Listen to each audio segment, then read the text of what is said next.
In this example number 5, we are going to practice how to solve one very simple log equation. So log with base 2 of 2x plus 3 equals log 2 11 plus log 2 3.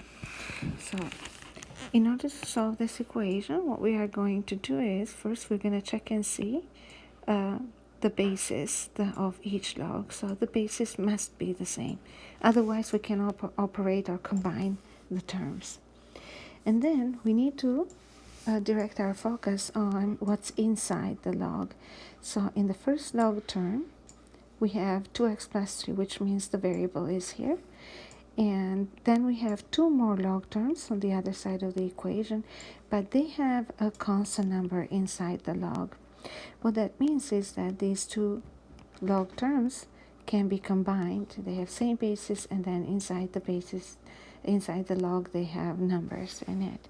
So first things first, we will combine the two terms on the right side. Left side stays the same.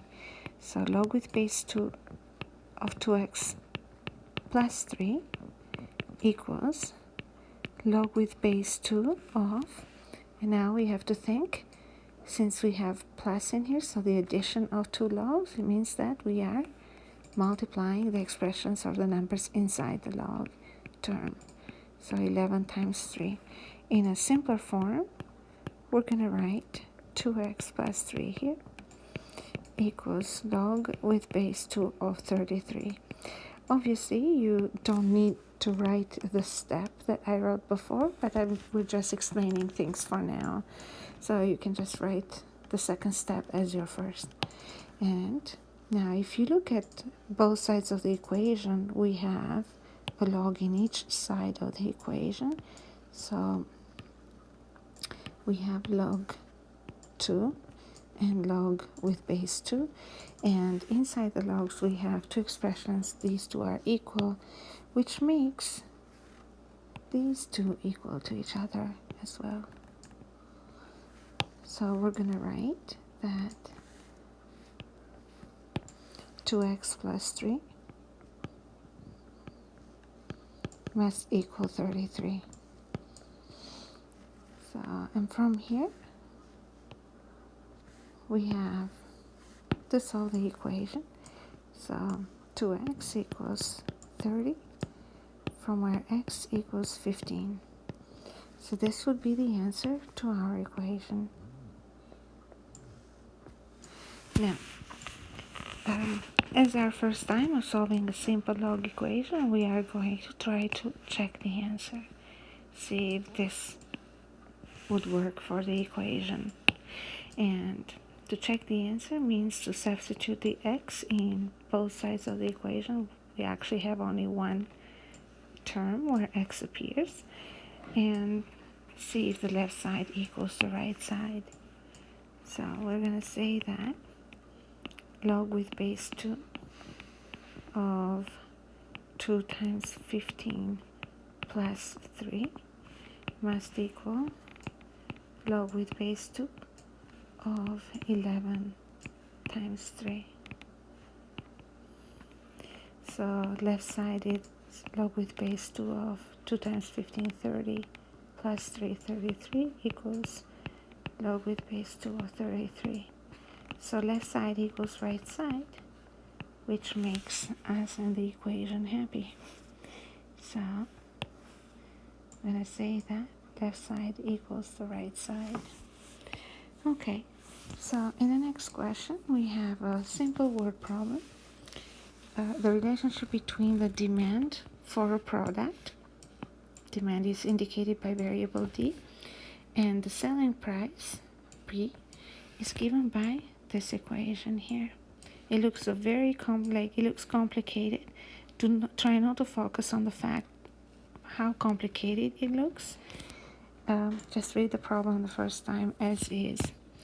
Now, there is a bunch of variables in here. C and K are constant. So C and K are constant. We have bases throughout the equation equal to A. And then here are D and P that we were talking about. We have to solve for D, and then we have to solve for P. So first, we're going to solve for D. So solve for d.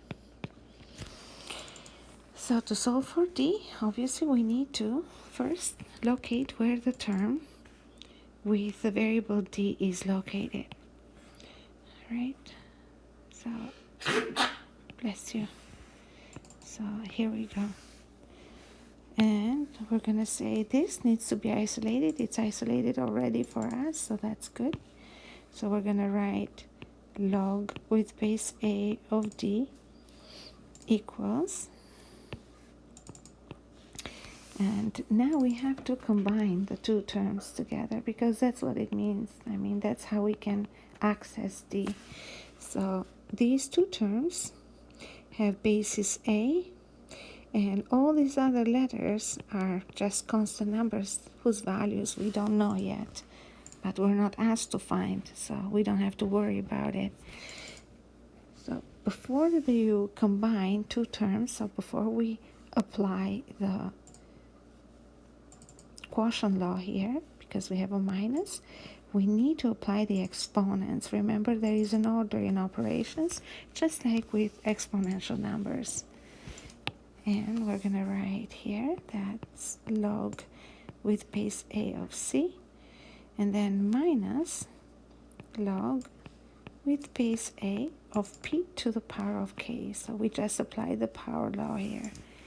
One more step, and we'll write log with base a of d equals. Now we are applying the quotient law. We're ready for it. Log with base a of c divided by p to the power k. Now by comparison of the left with right side, we can tell that we have the same base a and two logs that are equal to each other. That means that the terms inside the log must be equal to each other as well. So we're going to write that d equals c divided by p to the power of k.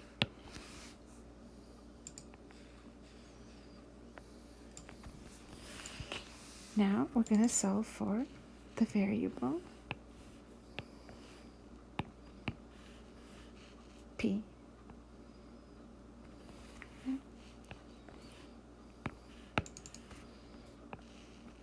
So to solve for variable p, again, we're using the same equation.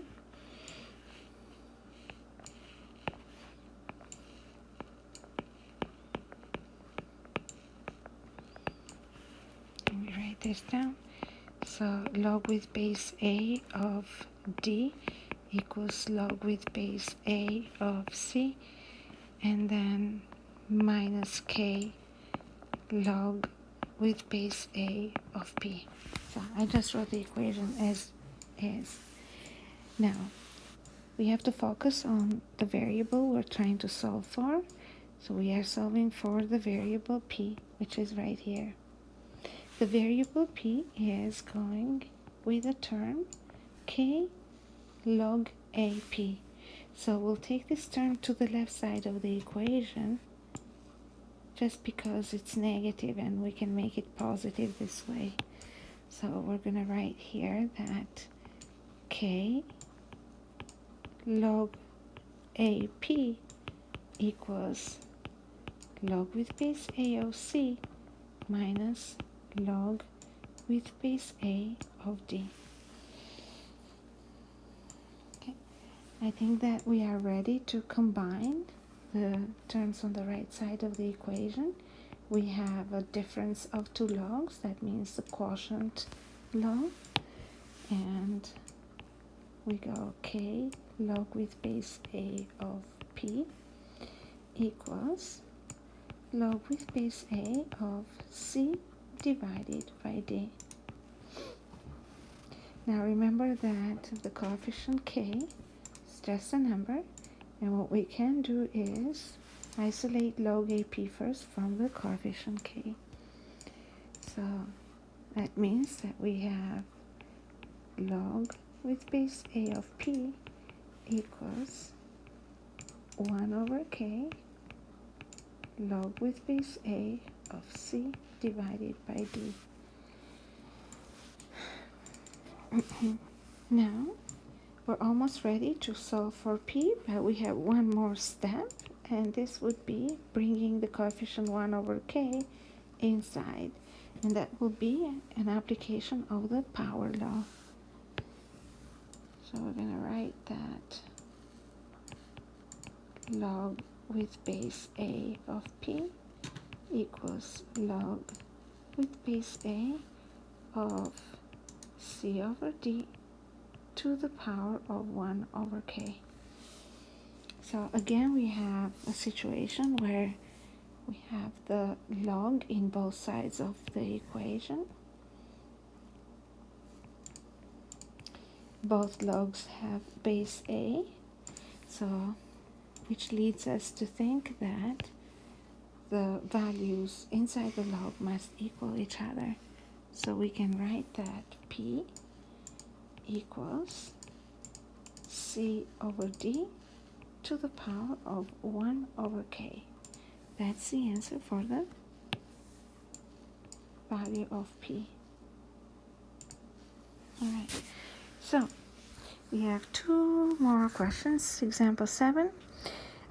In genetics, if a gene mutates at a constant rate m, then the frequency f of the original gene is given by this fancy equation. It looks like an exponential equation.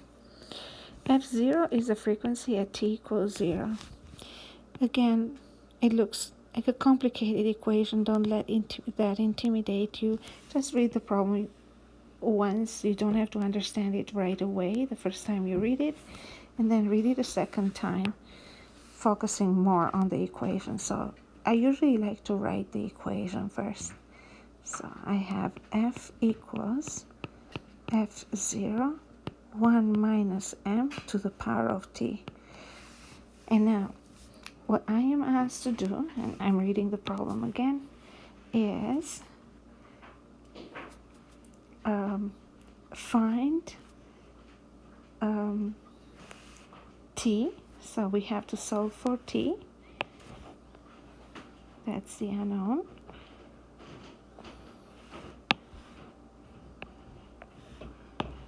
All right. So we need to solve for t. When we know that f is the frequency at a given time and f0 is the frequency at time equals 0, and m is the rate of mutation or mutation rate. So t is an exponent. So to solve for t, we need to first isolate the term where t is attached to. So t goes with this term here. That's the term where t is located.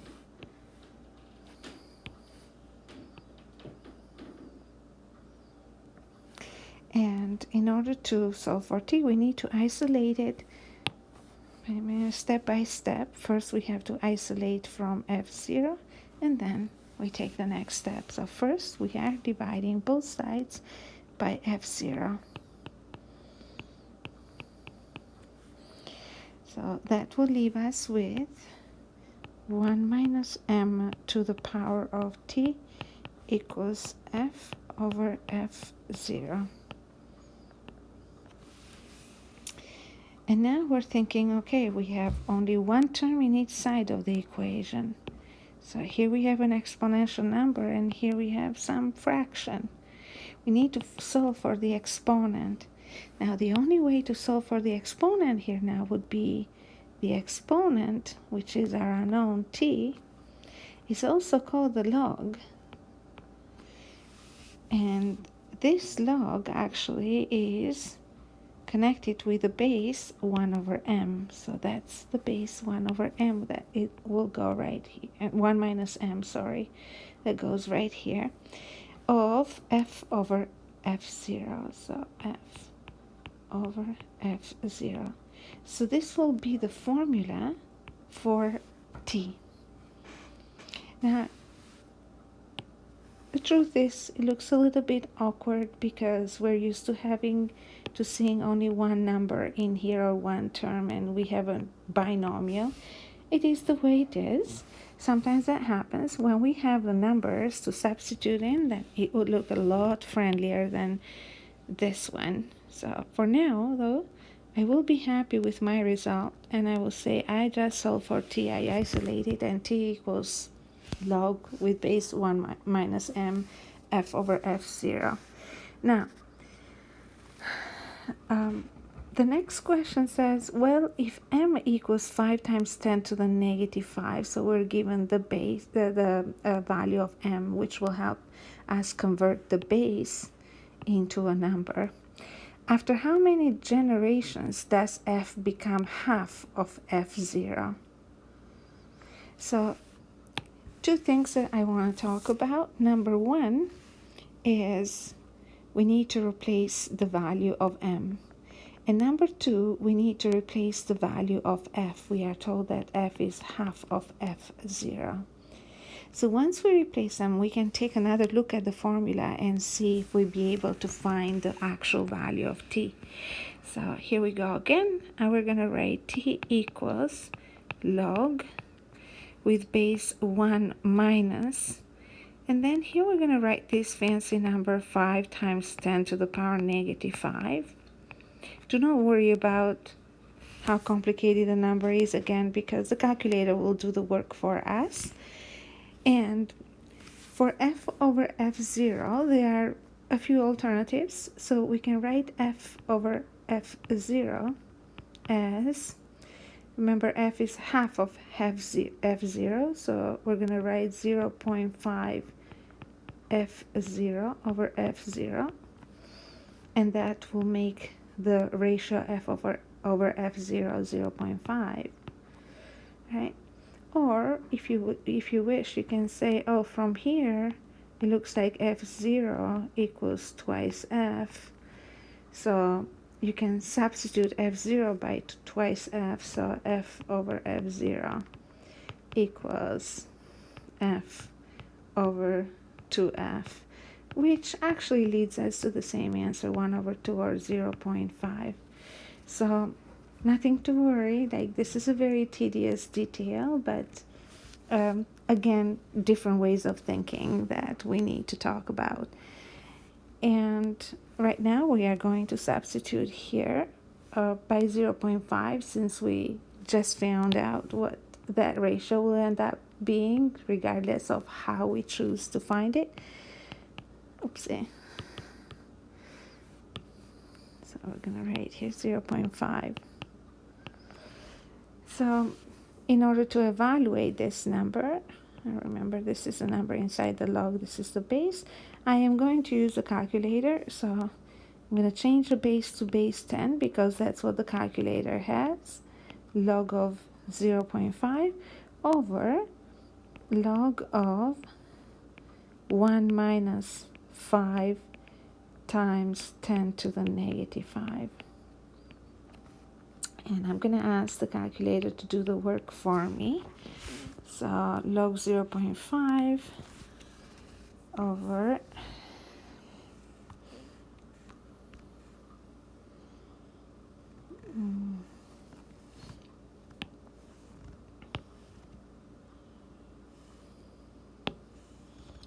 divided by log of 1 minus 5 times 10 to the power of negative 5, was it? Let me double check. 1 minus 5 times 10 to the negative 5. Okay, so I was correct. Always good to double check. And then we have an answer here, so 13,862.6. So 13,862.36. Okay, so since we are talking about how many generations, so we don't have point generations, so we're going to round this number to the nearest whole.